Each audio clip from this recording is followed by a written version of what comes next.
اعوذ باللہ من الشیطان الرجیم بسم اللہ الرحمن الرحیم۔ ناظرین محترم السلام علیکم ورحمۃ اللہ وبرکاتہ۔ یوٹیوب چینل میں آپ کو ایک مرتبہ پھر خوش آمدید۔ پروگرام سلام یا حسین میں آپ کا میزبان علی احمد منہاس آپ کی پیش خدمت ہے۔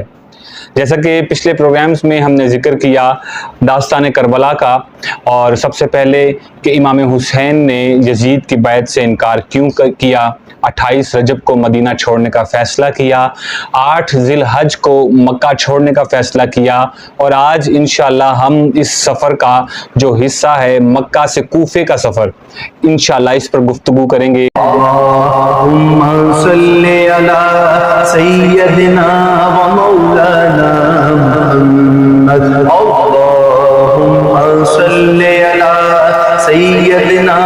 ناظرین محترم، امام علی مقام حضرت امام حسین رضی اللہ تعالی عنہ نے 8 ذی الحج کو مکہ چھوڑنے کا فیصلہ کیا اور فرمایا کہ صبح میں کوفہ کی جانب سفر کا آغاز کروں گا۔ اب منزل کیا ہے؟ کوفہ، لیکن ابھی پہنچے نہیں ہیں، راستہ ہے۔ راستے میں ایک مقام آیا جس کا نام ہے شراف۔ وہاں حضرت امام حسین نے اپنے قافلے والوں کو حکم دیا کہ یہاں کچھ دیر کے لیے رکا جائے، اپنے ساتھیوں کو رکنے کا حکم دیا، خود بھی رکے، اور کیونکہ وہاں کے کنووں کا پانی ذرا اچھا پانی تھا تو امام نے فرمایا خوب سیر ہو کے پانی پی لیا جائے اور آگے سفر کے لیے مشکیزوں میں پانی بھر لیا جائے۔ چنانچہ سب ساتھیوں نے پانی پیا اور پھر بچوں نے خوب سیر ہو کے پانی پیا، پانی مشکیزوں میں بھر لیا گیا، سفر کا آغاز آگے کیا گیا۔ آگے جب بڑھے تو کچھ دیر بعد ایک عجیب واقعہ ہوا۔ دیکھا کہ دور سے یزید کی فوج کا ایک لشکر آتا ہوا دکھائی دے رہا ہے۔ یہ ایک پہلا انکاؤنٹر ہے دشمن کے ساتھ، فرسٹ جو ہے آمنا سامنا ہے دشمن کے ساتھ، اور اس لشکر کا جو سپہ سالار ہے اس کا نام ہے حر۔ حر یزید کی فوج کا سیکنڈ یا روایت میں آتا ہے 3rd کمانڈ تھا، اتنا بڑا سپہ سالار تھا، لیکن وہ اس کربلا کا جو راستہ ہے وہ صحرا کا راستہ، اتنا کٹھن راستہ ہے حضرت امام حسین تک پہنچنے کے لیے کہ حر اور اس کی فوج کو ایک غیر معمولی جستجو کرنی پڑی، ایک تگ و دو کرنی پڑی، ایک ایکسٹرا ایفرٹ پٹ کرنی پڑی۔ ظاہری بات ہے تپتا ہوا صحرا ہے، پانی کے بغیر سفر کرنا ہے، اور تیز دوڑتے ہوئے اپنے گھوڑوں کو تیز دوڑاتے ہوئے امام حسین کا راستہ روکنا ہے اور ان کو گھیرتے ہوئے کربلا کی جانب لے کر جانا ہے۔ یہ ایک اس کا مشن تھا۔ بہرحال امام نے دیکھا کہ اب یہ 145 لوگ ہیں، کل کم و بیش 145 لوگ ہیں، اور سامنے آنے والا جو لشکر ہے روایت میں آتا ہے 30,000، اور کم سے کم مختلف روایت میں مختلف تعداد بتائی گئی ہے، کم سے کم 1,000 کا لشکر ہے۔ اب امام حسین اپنے ساتھیوں کے ساتھ امامہ پہنا ہوا ہے، تلواریں حمائل کیے ہوئے کھڑے ہیں کہ سامنے سے دشمن آ رہا ہے۔ ظاہری بات ہے دشمن آ رہا ہے، کوئی بھی معاملہ ہو سکتا ہے، تلواریں حمائل کیے سب کھڑے ہیں، لیکن جب لشکر قریب آتا ہے تو عجیب منظر ہے۔ سب کی پیاس کے مارے حالت غیر ہو چکی ہے، سب پیاس سے ہانپ رہے ہیں، کانپ رہے ہیں، اور جانوروں کی زبانیں پیاس سے لٹک رہی ہیں۔ حسین ابن علی کیا نہیں جانتے کہ یہ ایک گولڈن چانس ہے اس لشکر کو ختم کرنے کا، کیونکہ انرجی لیول سب کا ڈاؤن ہو چکا ہے، ہانپ رہے ہیں پیاس کی شدت کے ساتھ، ان کو زیر کرنے کا بڑا اچھا موقع ہے۔ کیا نہیں کر سکتے؟ بالکل کر سکتے ہیں، لیکن ساقی کوثر کا نواسا ہے، حسین ساقی کوثر کا نواسا ہے، اور تاجدار کائنات کا تربیت یافتہ ہے۔